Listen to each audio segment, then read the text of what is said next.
Bismillahirrahmanirrahim. Ini riwayatul Bukhari. Haddatsana Abdullah bin Yusuf, haddatsana Laits, haddatsana Sa'id al-Maqburi an-Nabi Hurairah radhiyallahu anhu qala an-nabiy sallallahu alaihi wasallam. Ma minal anbiya'i nabiyyun illa qad u'tiya minal ayat ma mithluhu amana alaihi al-bashar. Wa inna ma kana alladhi utituhu wahyan awhahu wa ilayya fa arju an akuna aktsarahum tabi'an yaumal qiyamah.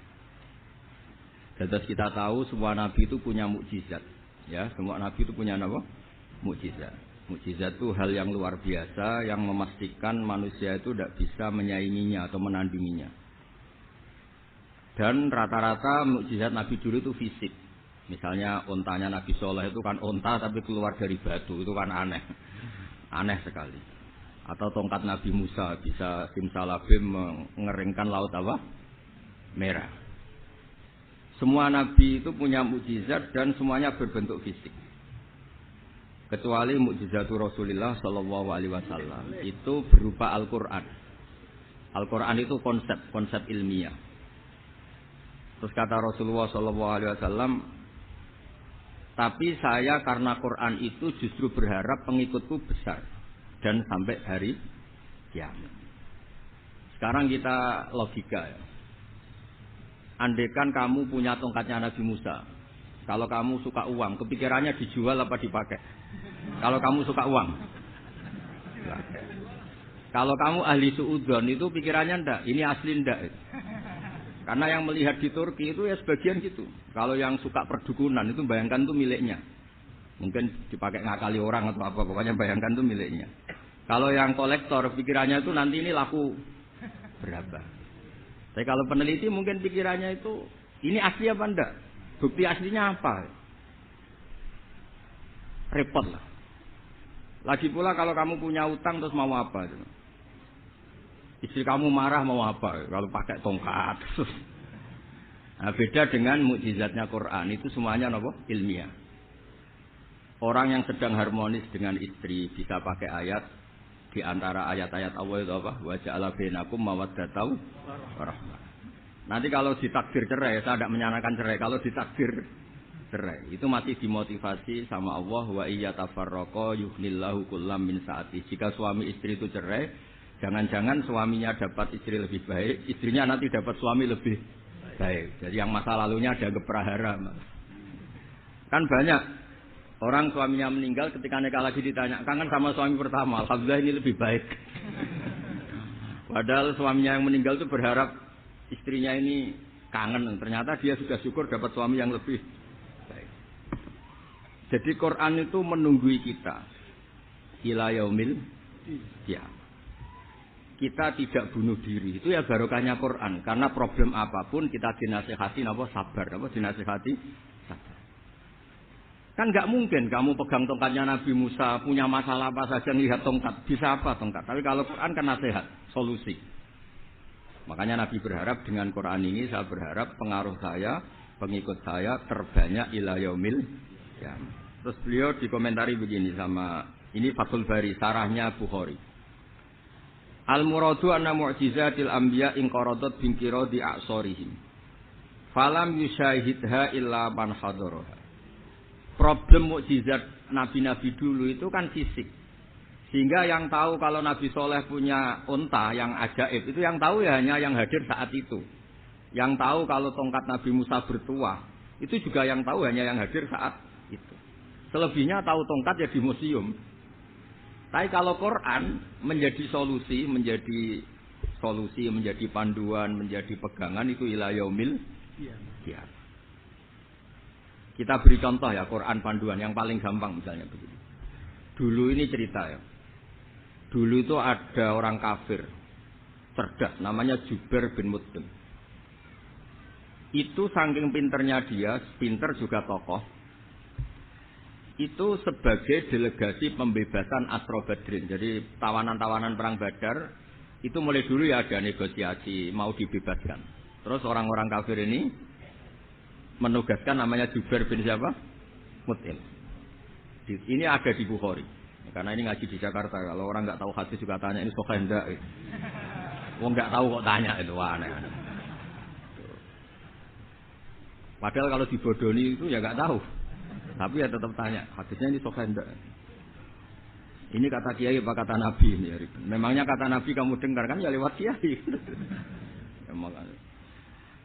Setelah itu Jubair itu datang ke Madinah.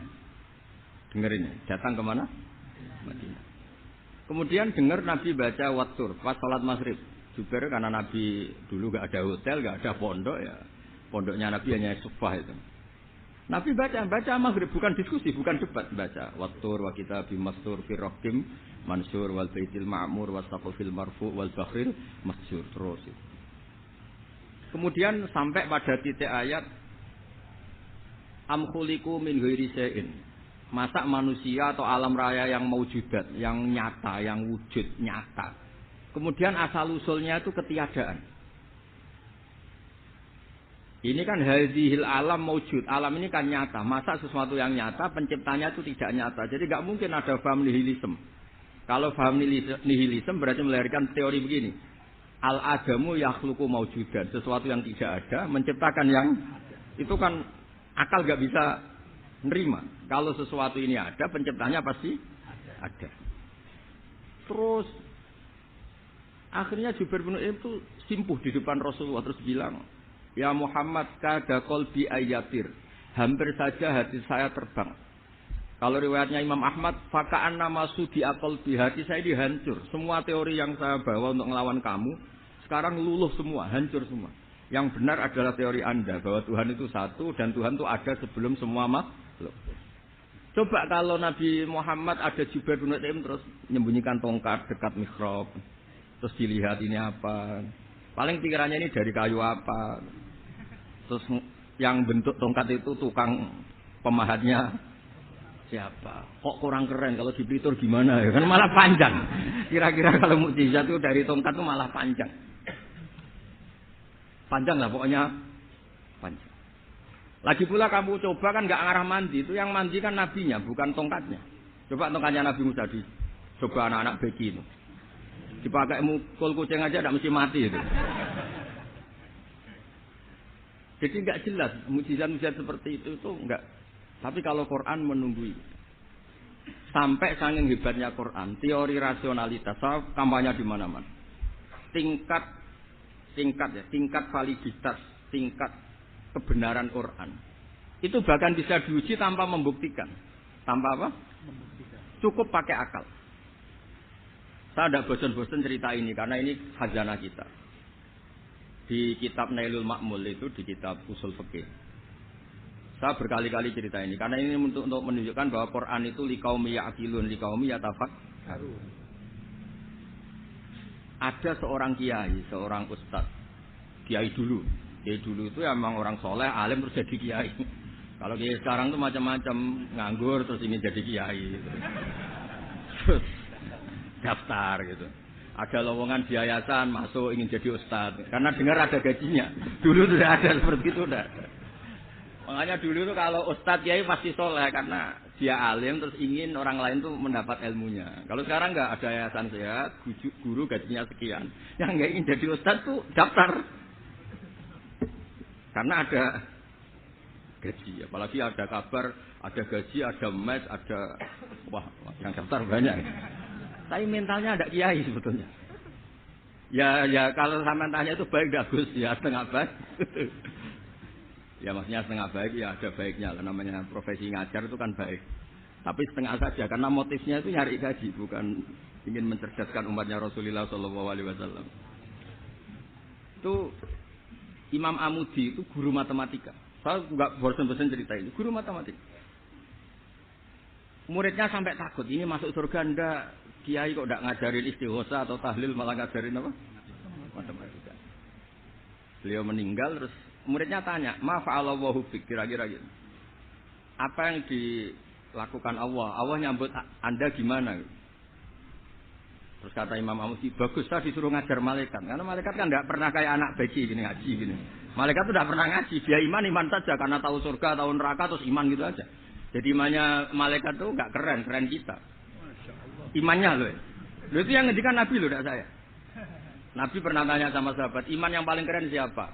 Jawabannya sahabat malaikat. Ya ndak karuan malaikat iman. Wong dia yang tahu surga neraka, tahu segalanya masa ada ndak iman? Ya pasti iman lah katanya. Terus ya para sahabat engkau iman ya wajar kan menangi saya, nemuin saya. Yang hebat itu orang-orang yang tidak melihat saya, tidak saya didik tapi tetap iman. Karena dididik akal, ya tadi dididik Quran, apa dididik Quran. Sama siapa? Teks bahasa Arabnya masang. Terus Imam Mahmudi kata Allah, suruh dia ngajarin para malaikat cara menemukan saya. Malaikat dikumpulin terus Imam Mahmudi disuruh ngajar. Sama ingat kata-katanya Allah di mimpi itu. Istajilla ala wahdaniyati. Bihadrati malaikati. Tolong ajarkan cara menemukan saya padahal Anda ini manusia yang tidak melihat saya. Anda di Jakarta kan lihatnya gedung-gedung. Paling jadi khayal terus nikmat lah Anda ikut punya tapi ikut nikmat. Orang desa-desa kalau ke Jakarta itu pokrol. Wah, di Jakarta itu gedungnya tinggi-tinggi tidak kayak kampung sini. Lo ikut punya ikut bangga. Di Jakarta orangnya cantik-cantik, tidak kayak orang sini. Padahal dia ya tidak dapat orang cantik gitu. Jadi Allah itu saking pinternya, miskin-miskin ya bisa berkhayal dan bahagia. Nah, itu alhamdulillah betul. Akhirnya itu apa ini anak-anak begini saya tak niati ngajar standar anak-anak akademik. Terus pertama yang diajarkan hanya bilang gini, sama siapa teksnya? Ya malaikat tauhid para malaikat. Terus beliau bilang, nisbatus naini wassalatah ila malaniha yatalahu nisbatul far'i ilal asli. Angka itu jumlahnya berapapun 2, 3 sampai triliunan. Semuanya itu nisbatul far'i ilal asli. Bin nisbat ilal wahid nisbatul far'i ilal asli. Angka 2 ya cabangnya 1, 3 cabangnya 1, 1 triliun ya cabangnya 1. Tetap yang asal usul adalah angka 1. Itu nangis semua malaikat. Cara Jawa itu mandek man kowe iman kaya imanku. Makanya imannya umat Rasulullah sallallahu alaihi wasallam itu PD-nya yakinnya kayak imannya malaikat. Kalau Tuhan itu 1. Karena angka enggak bisa dimulai kecuali dengan angka 1. Makanya nisbatus naini wassalasah ila malani hayatalahu iku nisbatul far'i ilal asli. Semuanya itu nisbatnya cabang ke induk. Berarti semua alam raya ini tetap asal usulnya 1, yaitu qul huwallahu ahad. Nah, itu namanya akal. Umatnya Rasulullah itu ditinggali mukjizat akal lewat panduan Quran sehingga meskipun kita tidak menangi Rasulullah, tidak menangi sahabat, kita tidak tahu malaikat Jibril, tapi cara iman kita ini tidak kalah keren. Yakin hakul yakin. Terus kedua, gambar. Kamu gambar rumah, gambar hewan, gambar apa saja, mesti dimulai 1 titik. Entah gambar kamu bagus, entah jelek, tetap dimulai 1 titik. Nah, titik ini namanya nuqtatul wujud. Semua alam raya dimulai dari 1 titik, yaitu nuqtatul wujud. Makanya Quran dimulai bismillah, dan bismillah itu dipilih sama Allah pakai pertama ba itu ada titik. Itu kata semua ulama. Itu titik itu singkatan dari bi kana makana wa bi yakunu mayakun. Karena saya semuanya ada. Bi itu karena saya. Jadi makanya santri-santri beki tidak usah bayangkan kamu jadi wali terus bisa terbang ke Mekah, tidak usah. Kalau terbang ke Mekah ya sudah umroh aja bayar. Kalau enggak ya maklaran KBH atau apa. Pokoknya cari gratis. Ya gratis kan ya. Dapat orang 10 gratis 1. Terus orang enggak umroh-umroh dirayu-rayu supaya umroh. Repot. Itu pelanggaran fikih itu. Kalau orang punya utang itu wajibnya hanya utang dulu gitu. Wah repot. Saya itu juga sering bingung di kampung-kampung. Gus sama umroh. Kenapa? Dapat gratisan. Minta uang saja buat nyaur utang. Enggak boleh. Wah, secara fikih yang wajib itu nyaur utang bukan umroh. Enggak boleh Gus diminta uang, enggak boleh, harus umroh. Udah gitu saya ini bingung Gus mau umroh. Enggak nikmati. Kenapa? Disuruh ngajar Gus. Repot semua kalau ibadah mergawe ya gini bingung semua. Ya saya mohon anak-anak BK semuanya yang seneng Quran itu harus seneng sampai kayak saya sehingga tahu. Istidlal mencari Tuhan dengan cara tauhid yang berbasis akal itu sedzahir imannya malaikat. Jika di klasmen iman itu manusia ulul ilmi, kita-kita yang nekuni ilmu itu nomor 1 prakteknya. Karena nomor 1 itu Allah karuan kan syahidah Allah kan enggak tertandingi syahidah wa annahu la ilaha illallah. Terus wal malaikatu, malaikat kan karuan karena langsung menyaksikan surga. Dan ketiga apa? Wa ulul ilmi. Berarti prakteknya kan nomor 1. Kalau kompetitornya semuanya manusia, ulul ilmi nomor berapa? 1 kan? Nah nomor 3 kan dari Allah, malaikat, ulul ilm. Berarti kalau kompetisinya antar manusia nomor berapa? 1 kan? Nah kenapa ulul ilmi di nomor 3 kan tapi dari Allah, malaikat, ulul. Kerennya kayak apa? Karena cara iman ulul ilmi itu enggak ada ragunya sama sekali. Kamu ragu enggak kalau 2 cabang dari 1 asalnya 1? Enggak pernah kan ragu kan? Semua gambar seruat apapun dimulai dari 1 titik, ragu enggak? Enggak kan? Nah, imannya umatnya Nabi karena dipandu oleh Quran itu seyakin itu, sehakul yakin itu. Nah, itu terus Jubair bin Mut'im jadi iman. Am khuliqu min ghairi syai'in am humul khaliqun. Terus kata Allah lagi, kalau kamu tidak percaya saya yang bikin langit bumi ya gampang dong. Kamu saja yang ngomong kalau kamu yang bikin. Paling orang sepakat kamu stres. Terusannya ayat situ. Am khalaqus samawati wal ard. Kalau kamu tidak yakin Allah yang bikin ya silakan Anda klaim saja kalau kamu yang bikin langit bumi. Bala yuqinun. Kamu juga gak mau kan dibilang stres. Nah ini terus saya teruskan ya. Makanya mukjizat terbesarnya Nabi adalah Al-Quran. Karena Al-Quran ini cerita tentang hukum-hukum akal, cerita tentang logika-logika peradaban. Misalnya logika peradaban, contoh paling gampang. Di Quran itu ada sekian ayat yang Allah cerita peradaban. Misalnya wa ahsinu innallaha yuhibbul muhsinin. Itu dikutip terus kemudian disimpulkan dalam peradaban. Kata Sayyidina Ali karramallahu wajhahu ngendikannya gampang. Ahsin man syi'ta takun amirah. Kamu berbuat baik saja sama seseorang, maka otomatis kamu akan jadi pemimpinnya. Ada orang nggak tamat SD, nggak tamat papa, gobloknya minta ampun. Tapi karena gaji seorang pakar, kamu tak gaji 1 bulan 1 miliar, perusahaan saya jadikan besar. Itu dikongkan ngalor itu ya nurut. Hanya karena dia ihsan. Terus wastahni amman syi'ta takun nadhira. Saya ulang lagi. Wastahni amman syi'ta takun nadhira. Dan kamu jangan butuh orang lain, siapapun dia, maka kamu akan setara. Misalnya ada menteri orang antri mau salim, tapi kamu tidak butuh kan tenang saja. Tapi kalau kamu butuh, habis ya. Ya kan, kamu tidak butuh seseorang, maka kamu posisinya akan setara. Kamu harus sopan karena punya utang jasa. Kalau nggak punya apa-apa kan setara. Ya enggak? Misalnya kamu jajar rektor atau jajar menteri, jajar apa saja. Kalau kamu tidak punya utang kan, kamu jajar menteri tidak punya utang. Sama jajar satpam tapi punya utang, takut mana?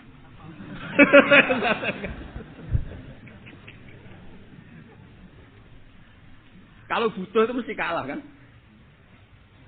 Ada pejabat misalnya nggak begitu cantik sama perempuan cantik yang kamu butuh ingin dicintai, takut mak.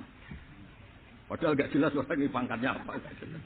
Jadi dalam hukum sosial itu kata Sayyidina Ali wastahni aman syi'ta takun nadhira. Kamu jangan butuh seseorang maka kamu akan setara. Terus yang terakhir wahtas ilaman syi'ta takun asira. Asira pakai sin. Dan silahkan butuh seseorang maka kamu akan jadi budak dia.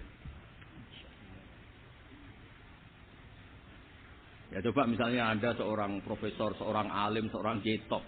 Misalnya mencintai janda di ujung kampung sana, jalan kaki 2 kilo. Padahal itu gak tamat SD, tapi gara-gara seneng. Kacau kan? Logika kepangkatan hilang semua kan? Jadi itu hukum peradaban. Itu mewakili isi-isi sosial yang diterangkan Quran. Ya, dari paketnya 3 tadi ya. Ahsin man syi'ta takun amirah. Kamu berbuat baik sama seseorang maka kamu bisa memimpin. Wastahni amman syi'ta takun nadhira. Kamu jangan butuh seseorang maka kamu akan setara. Mbok kamu ketemu orang terkaya di dunia. Ya ketemu orang terkaya di dunia, kamu jejer, kamu tidak butuh dia. Tenang kan bisa setara kan? Tapi kalau butuh harus sopan, ngajukan proposal, harus berakhlak karimah. Makanya sekarang Anda kok berakhlak kenapa? Ternyata mau nyalek. Biasanya tidak berakhlak kok berakhlak. Ada apa ini? Makanya guyonan di Rembang itu Beb Husain ini. Kalau ada orang udah tidak sopan sama temannya curiga. Kok tumben sopan? Mau utang ya?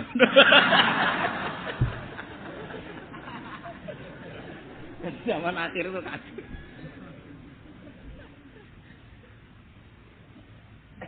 Ya di semua daerah gitu ya sama Pak Rektor ya. Kalau ada teman biasanya nggak sopan kok sopan, itu temannya curiga. Ini Pak Rektor UI ini. Kok tumben sopan, ada apa ya? Karena di mana-mana orang butuh itu pasti beretika. Kamu punya teman paling berdua, kalau mau utang berakhlak gak?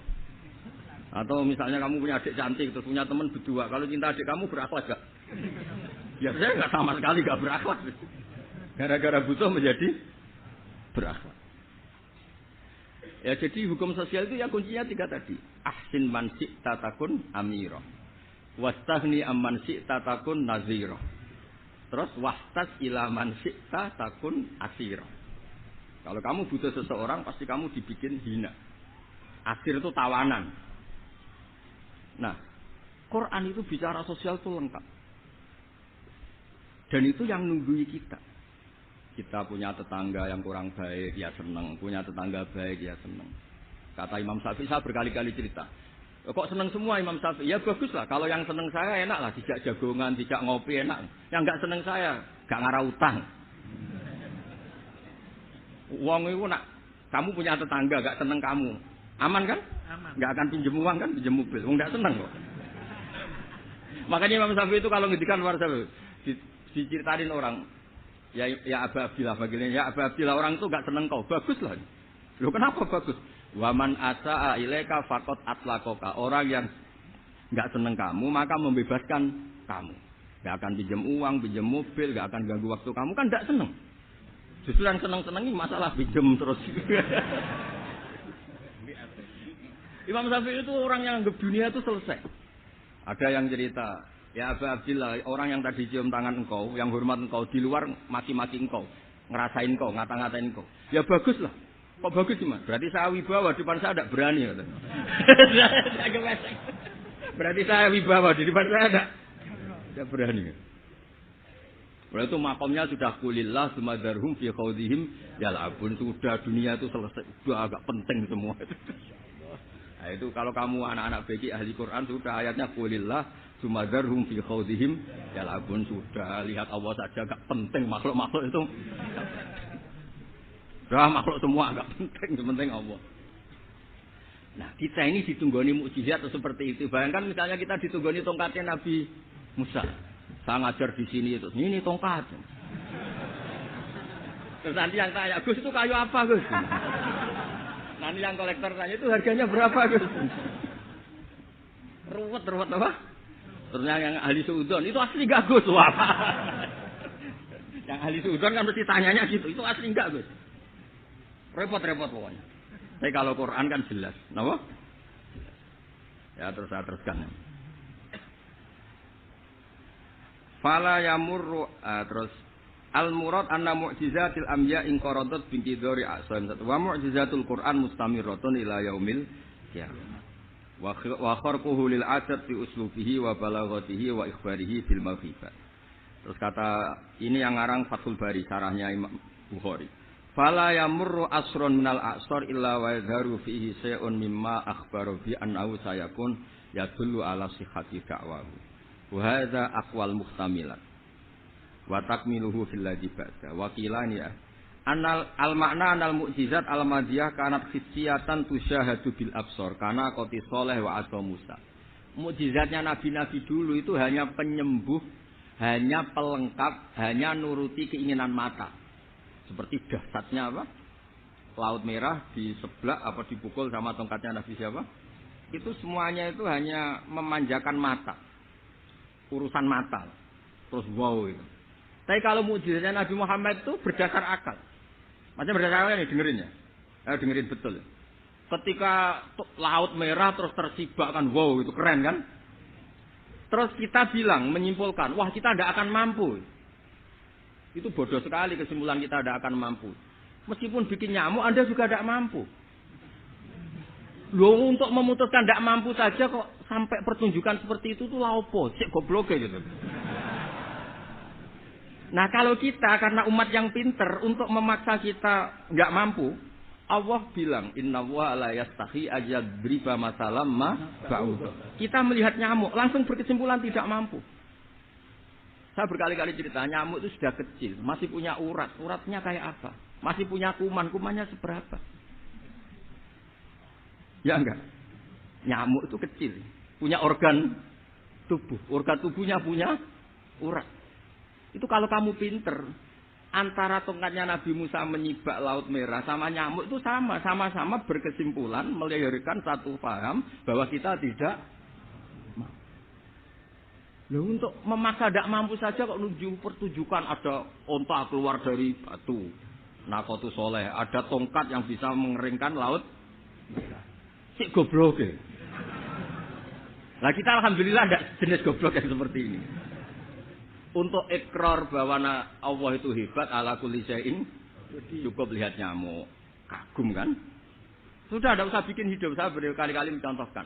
Para pemahat tak suruh bikin patung gajah itu mampu. Tak suruh bikin patung nyamuk kalau bisa. Nyari materi dari apa itu? Gampang mana bikin patung gajah sama patung nyamuk? Gajah, makanya Allah bikinnya contoh itu untuk ijaz itu pakai nyamuk, bukan pakai. Itu kalau ustadz-ustadz yang agak jorok malah contohnya nyamuk, Gus. Itu kecil. Itu kayak apa? Di dalamnya dia hamil, kan? Itu anaknya kecil lagi, telurnya kecil lagi, itu gimana itu cara bikin itu? Makanya di sini ini ada kitab Itqan, itu komentarnya itu lucu. Ini kitab Al-Itqan karangannya Imam Suyuti. Ini persis komentar saya tadi ya. Kata Imam Suyuti, pengarang kitab Itqan, wa ya imma khissiyah wa imma aqliyah. Jadi mukjizat itu ada yang fisik, bisa dilihat indra, panca indra, bisa dilihat akal. Wa aktsaru mu'jizati Bani Israil kanat khissiyah li baladatihim. Bilada itu goblok, wakilati basairihim. Dasar wong goblok. Mukjizat kok ngenteni sing wow. Maksudnya dasar untuk ngakui Allah hebat saja kok nunggu hal-hal yang seperti itu gitu. Paham gitu? Mergo likil latin apa aklihim.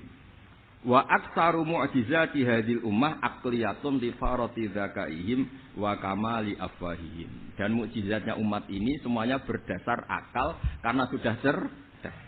Jadi andaikan kita melihat tongkatnya Nabi Musa menyibak Laut Merah dengan melihat nyamuk, kesimpulan kita sama-sama wow, sama-sama keren, sama-sama memastikan kita tidak mampu. Makanya terus Quran menerangkannya wa ma min dabatin fil ardi wala ta'iri yatiru bi janahihi illa umamun amsalukum. Jadi keseharian kita lihat burung kok terbang. Itu sudah ayatun min ayatillah. Paham ya, terus niki iso bangga ditunggoni napa Quran, nggih, ditunggoni napa Quran. Wa mu'jizatul Quran tusahadu bil basirah, fayakunu mayattabi'u li ajlihi aksar. Terus li annal ladzi yushahadu bi ainir ra'si yang qaridu bingkiradi musyahidi.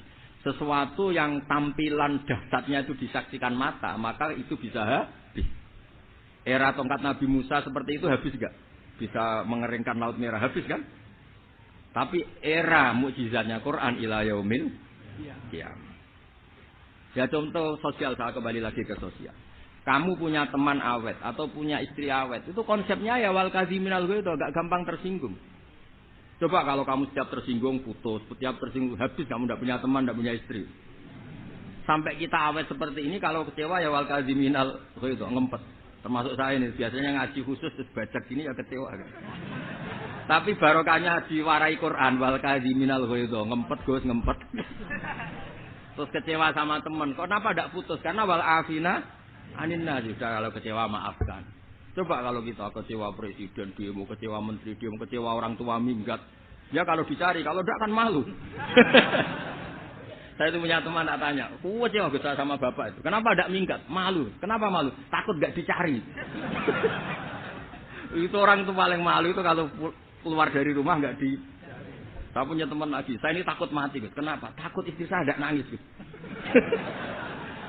Itu kematian terburuk itu kalau saya mati, tahu istrinya tidak nangis. Oh, itu malu betul itu. Makanya jangan mati. Pokoknya pastikan orang sekeliling Anda nangis itu baru berani mati. Kalau tidak jangan. Ya jadi mukjizatnya Nabi itu luar biasa. Walladzi yusyahadu bi'ainil aqli bakin yusyahidu kullu man jaa ba'dal awali mustamirran. Sesuatu ilmiah, sesuatu agama atau apa saja yang logis itu akan abadi ila yaumil. Kayak tadi. Ketika kita kecil diajari apa? Wujud, tidak, baqa, mukhalafatul hawadisi qiyamuhu binafsihi wahdaniyat qudrat irada. Itu ila yaumil qiyamah. Karena kita pasti punya logika tadi. Masa alam raya yang maujud didahului ketiadaan. Kemudian ketiadaan ini kita rumuskan, ketiadaan inilah yang bikin alam raya. Di mana-mana nihilisme ketiadaan ya layu akhiru saya namanya tiada ya tidak punya akibat apapun. Yang punya akibat apapun ya sesuatu yang wujud. Lalu itu kan ila yaumil qiyamah, sampai kapanpun teori itu akan nunggui kita ila yaumil. Tapi kalau tongkat Nabi Musa ketika kita tidak melihat kan punya alasan tidak ngantul. Musa tidak tahu. Tapi kalau kamu seperti ini, orang paling mulhid sekalipun, paling ateis sekalipun, terus ditanya, bisa enggak Anda mulai angka di luar angka 1? Tidak bisa kan? Makanya benar Imam Amudi tadi, ketika diminta Allah, istadilla ala wahdaniyati fi hadrati malaikati. Tolong ajarkan kenapa manusia begitu yakin kalau saya ini satu. Padahal mereka tidak melihat saya.